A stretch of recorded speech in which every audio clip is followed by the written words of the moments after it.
Measure A local sales tax approved by 75% of the voters in 2004. The Connector project was one of the highlight programs or projects of that sales tax measure. And that really gave us the start to begin pursuing the project in earnest. Most major cities have ring roads, beltways. Sacramento does not. All of the traffic goes in and out of the central downtown.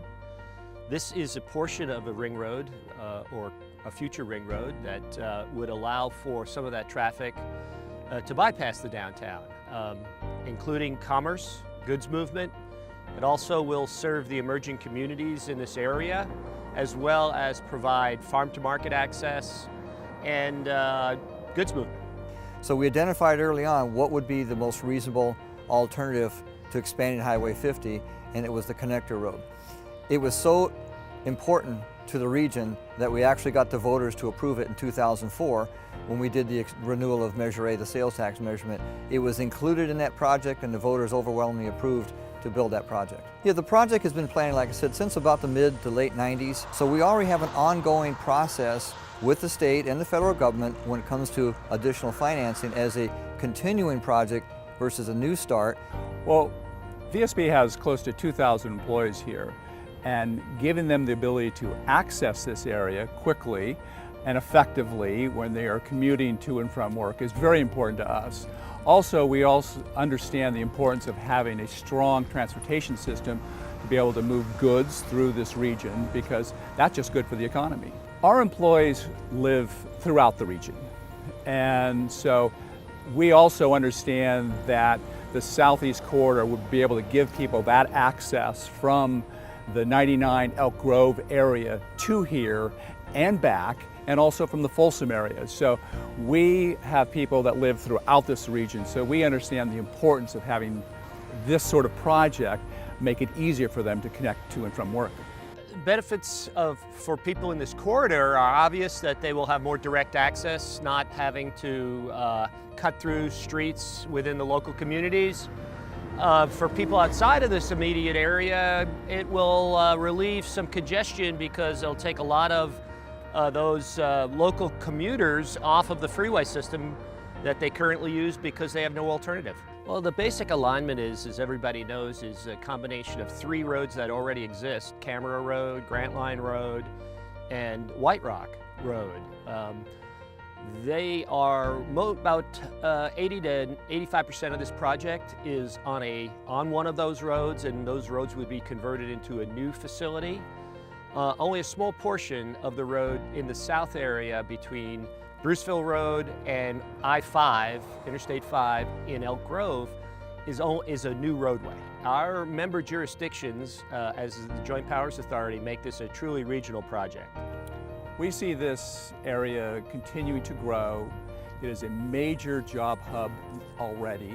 We see the importance of continuing to allow people to have access here. VSP understands it's important to be a good corporate citizen and to be able to help a region do the right thing. So we are very happy to support projects like the Connector project and other projects that come along that will help a region grow and attract businesses and also attract employees to this region. Let's get going on the parts that are ready to go.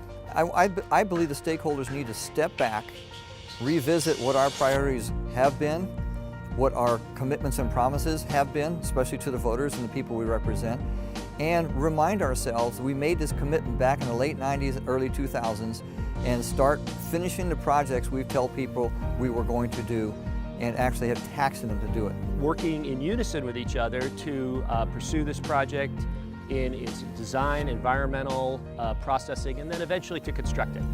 In a number of ways, it attracts obviously more funds, both federal and state funds, being a regional project, but it also is more efficient in terms of how it's constructed. Don't have to stop at every individual jurisdictional boundary. We can pursue this in more logical sections, which makes it much more efficient and makes it easier for everyone to get involved in the project, and then eventually for the users. The competitiveness out there, we actually have a slight advantage. We've already are building this project. We've already had some regional state funds put towards it. So the competition's real fierce, especially at the federal level, because they are not doing new starts. This project from day one, as far as the new competitive strategies, has to show at all levels this is a continuation. And it will take everybody from every level within the region to put their heads together and deliver what we promised everybody. I think the way to implement the project and move it forward from today is go ahead and start constructing the areas that the jurisdictions have already settled on. As an example, I'll use the city of Folsom selfishly. We actually agreed on our alignment almost 10 years ago. It has not changed. We're going through the environment documents to go ahead and provide that document, if you will, to match the new city limits. We're ready to go. So here we are at the intersection of White Rock Road and Grant Line Road, a section of the project that was recently completed using state bond funds. The first section of the project that was done, 4 lanes, just opened up, very well received by the public, very positive feedback. The only question is that most people have is, when are you going to finish the rest of it?